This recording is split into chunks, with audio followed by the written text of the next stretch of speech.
Hi friends, welcome to my channel. వర్షం వస్తుందని school నుంచి రాగానే ఏమన్నా కావాలి హాట్గా వేడివేడిగా కారం కారంగా అన్నారండి. అందుకని ఇంకా పకోడీ చేద్దామని ఫిక్స్ అయిపోయా. ఫాస్ట్గా పకోడీకి కావాల్సినవన్నీ కూడా రెడీ చేసేసుకున్నాను. ఉల్లిపాయలు కట్ చేసేసి,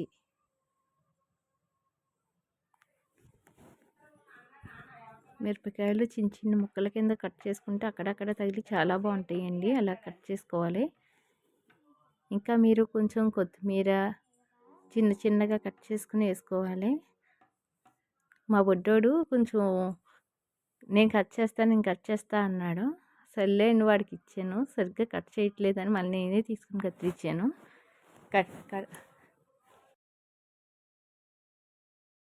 చిన్నగా చేసుకుని వేసుకుంటేనే పకోడీల్లోకి చాలా టేస్ట్.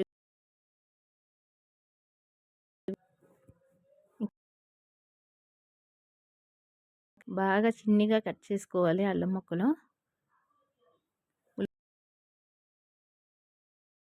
వేసేసుకుని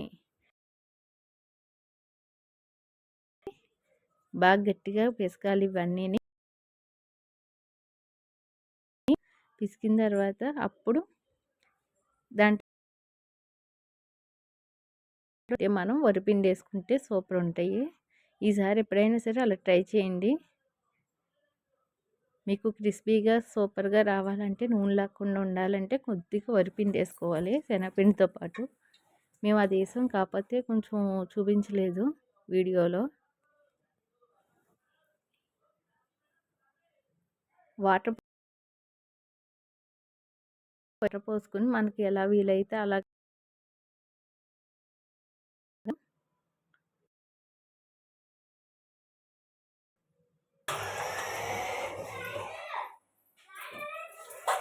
కాగిపోయింది.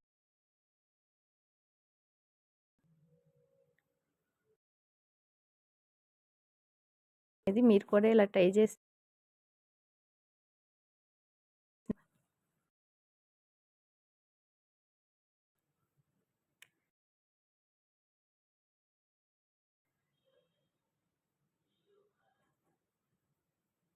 ఇంకా అప్పుడే తింటే మొదలుపెట్టేశాడు. ఫస్ట్ నాకే ఇవ్వాలి అన్నాడు.